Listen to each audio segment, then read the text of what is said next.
ايوه، صباح الخير. النهارده يمكن في موضوع مهم برضو شغل ناس كتير في الفترة الأخرانية، أو يمكن في ناس كتير برضو ما ادتلوش أي أهمية.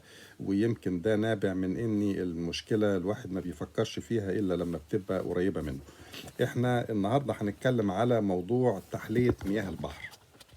بس قبل ما نتكلم على موضوع تحلية مياه البحر، لابد من ان تبقى فيه مقدمة معينة توصلنا ليه احنا بنلجأ لتحلية مياه البحر. تحلية مياه البحر دي بالنسبة لدول كتيرة مهمة جدا في الفترة الأخرانية، لأن الفقر المائي في العالم كله تقريبا بيشغل دول كتير جدا. منظمة الصحة العالمية اتفقت إن الفقر المائي ده له معايير معينة. يعني إمتى نقدر نقول إحنا دولة فقيرة مائيا، وإمتى نحن نقول دولة غنية مائيا. الدولة الفقيرة مائيا أو الغنية مائيا هي اللي بتتحصل الفرد فيها على حوالي 1000 متر مكعب من المياه في السنة.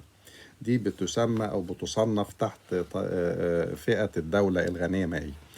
واللي بتنزل من 1000 متر مكعب مية في السنة إلى 500 بتبقى تقريبا على شفا إن هي تبقى دولة فقيرة مائية. واللي بتقل عن 500 متر مكعب من المياه سنويا بتبقى دولة فقيرة مائية. طيب احنا الموضوع الكلام ده ياخدنا لغاية فين؟ ياخدنا لغاية حاجة مهمة جدا. احنا في مصر وعدد سكاننا دلوقتي 100 مليون. احنا بنتحصل على مياه تقريبا بتصل الى حوالي 60 مليار. لو قسمنا ال 60 مليار على ال 100 مليون، احنا دلوقتي اكتر من 100 مليون، يعني تقريبا 105. بس انا عشان العملية تبقى سهلة شوية هقول ان احنا 100 مليون. وبعد كده هرجع لان لحسبة تانية يمكن هتبقى حسبة معتمة شوية، لان هتبين لنا ازاي ان احنا بنسعى وبنجري بسرعة جدا في طريق ان احنا نبقى دولة فقيرة مائية. نخلينا في الوقت الحالي لو نفترض ان احنا دولة 100 مليون، فالدولة ال 100 مليون ديت اذا كان دخلها من المية 60 مليار متر مكعب، بناخد منهم 55 من مياه النيل، و5% و5 مليار متر مكعب بناخدهم من المياه الجوفية والامطار وما شابه ذلك. ال 60 مليار دول لما نقسمهم على ال 100 مليون يطلع نصيب الفرد 600 متر مكعب مية في السنة.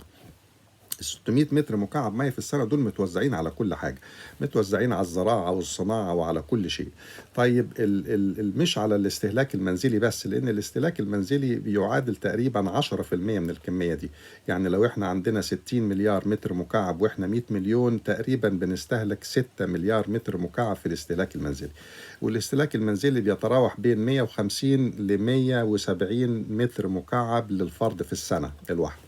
ال 150 ده الاستهلاك في البيوت، يعني من بره الزراعة حوالي 10% من الاستهلاك من كمية المية اللي بتخش لنا كلها. فال 150 متر مكعب دول في تقريبا في الريف، وبتزداد شويه في الحضر لتصل لحوالي 170 نتيجه لوجود بعض الحاجات اللي بتستهلك ميه اكتر زي عربيات وغسيلها والحاجات اللي هي مشابهه ذلك. يبقى استهلاك المياه للفرد الواحد بيحتاج حوالي 6 مليار متر مكعب مية في السنة من ال 60 مليار اللي عندنا. ال 54 التانيين بيروحوا للزراعة والصناعة. طبعا واحد هيسألني يقول لي ازاي يعني ده كمية كبيرة جدا بتروح للزراعة والصناعة. هي فعلا كمية كبيرة، ولكن لو احنا في حاجات احنا ما بنديهاش اي اعتبار وما بنحسبهاش، زي مثلا كيلو اللحمة. مثلا كيلو اللحمة دوت اللي بيجي لك من اللحم البقري مثلا، البقرة دي صرفت او استهلكت مية قد ايه علشان لما تيجي تذبحها تجيب لك كيلو لحمة تحطه على الترابيزة. الكيلو اللحمة دوت بيحتاج 20,000 لتر مية. يعني 20 متر مكعب مية استهلكتهم البقرة علشان تنتج كيلو لحمة واحد. يعني لو وزنها 300 كيلو متر اضرب 300 في 20,000 لتر مية.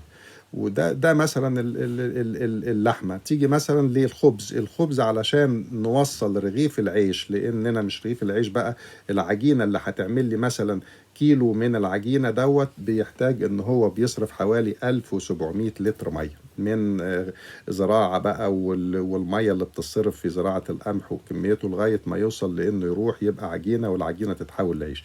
وقيس عليها كل السلع بالمعدلات، كل سلعة بتختلف من معدل لمعدل تاني. برضو عشان ما نبعدش قوي، احنا المية في الوقت الحالي ما كانتش مهمة وما كانش الناس بتفكر فيها وقت ما كانت احنا في بحبوحة من المياه. يعني في سنة تقريبا من 75 ل 80 كنا دولة تقريبا نصيب الفرد يعادل حوالي 1000 متر مكعب من المية، لأن كان عدد سكاننا تقريبا حوالي 60 مليون. 60 مليون بيخش لنا 60 مليار، تقسم 60 مليار على 60 مليون يطلع 1000 متر مكعب من المية للفرد. ما كانش حد بيفكر لأننا كنا بنصنف من الدول الغنية. احنا دولة بتزيد في معدل المعدل السكاني بتاعها بتزيد 260% كل 50 سنة. برضو عشان الحسبة تبقى بسيطة، احنا بعد 50 سنة بدل ما احنا دلوقتي 100 مليون هنبقى 260 مليون. احنا بنزيد 260% كل 50 سنة. يعني لما نيجي نرجع كده 50 سنة لورا، سنة 70 تلاقي نفسنا مثلا كان عدد سكاننا حوالي 35 مليون مثلا. 35 مليون تضربها في 260% تطلع ال 100 مليون اللي احنا فيهم دلوقتي. بنزيد بمعدل 260% كل 50 سنة.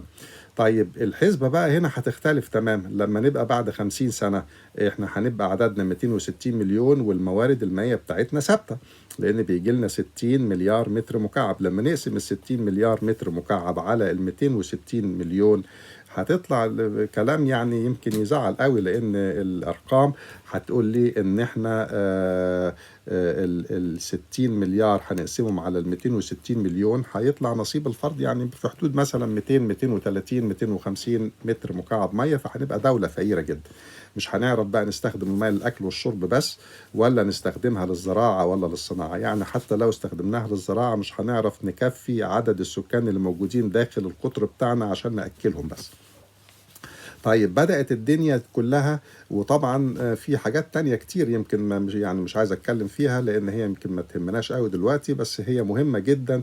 لما ننظر لخريطة العالمية لاستخدام المياه نجد ان في مثلا حوالي 1.5 مليون طفل بيموتوا نتيجة للمياه الملوثة في العالم كله يعني. بس في مصر برضه في أطفال كتيرة بتموت في البلاد اللي هي الريف اللي عنده نوع من الفقر وفي تأخر في توصيل المياه للبيوت وكده، بيؤدي إلى نتائج عكسية جدا في الصحة وما شابه ذلك.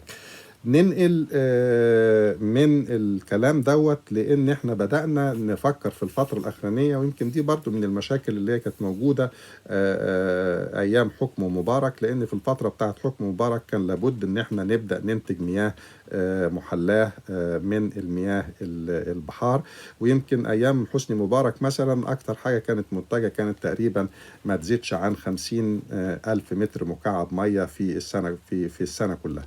50 ألف متر مكعب مية في السنة يعني 50 ألف متر مكعب مياه محلاة في اليوم الواحد كانت موجودة في بعض الفنادق والأوتيلات اللي موجودة في شرم الشيخ والغردقة والبلاد دي.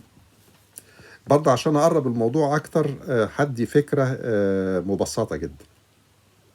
إحنا بنستخدم 60 مليار متر مكعب علشان نحلي مليار متر مكعب مية. محتاجين ان احنا نحلي 2.7 مليون متر مكعب كل يوم.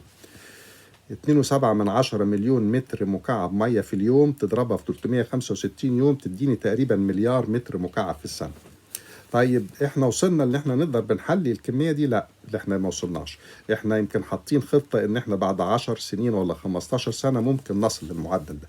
احنا في الوقت الحالي بنحلي حوالي 1,000,000 متر مكعب مية. المليون متر مكعب مية اللي احنا بنحليها في اليوم دي جاية من حوالي 65 محطة تحلية في مصر، متوزعة في مصر كلها. اكبر واحدة فيهم موجودة في العين السخنة والمنطقة دي.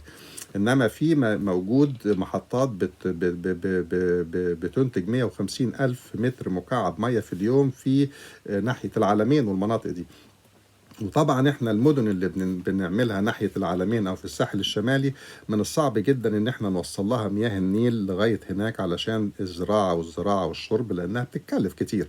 عملية توصيل الانابيب لانك توصل مياه الشرب مسافة تصل الى حوالي 150 او 200 كيلو متر، مسافة يعني ضخمة جدا وبتتكلف تكلفة كبيرة جدا. فبدأ الاتجاه ناحية تحلية مياه النيل، وبدأ ان احنا قبل ما نعمل مدن في منطقة العلمين والساحل الشمالي ناحية مرسى مطروح وناحية المنطقة الغربية من الشمال غرب مصر يعني، بدأنا نفكر في إننا قبل ما ننتج أي حد لابد من إن إحنا ننتج مياه تكفي الناس ديت في على الأقل في الأكل بالاستخدام المنزلي.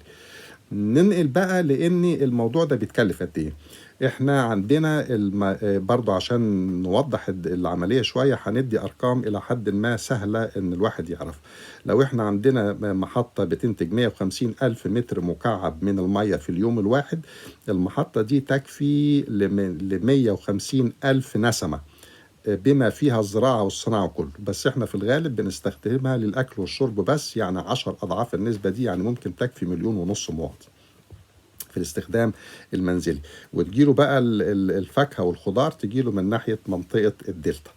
طيب الكمية ديت احنا قلنا 150 ألف متر مكعب مية بيكفي ل1.5 مليون مواطن. والتكلفة بتكون كام؟ التكلفة ممكن تتكلف المحطة ديت تتكلف 1.5 مليار جنيه مصري.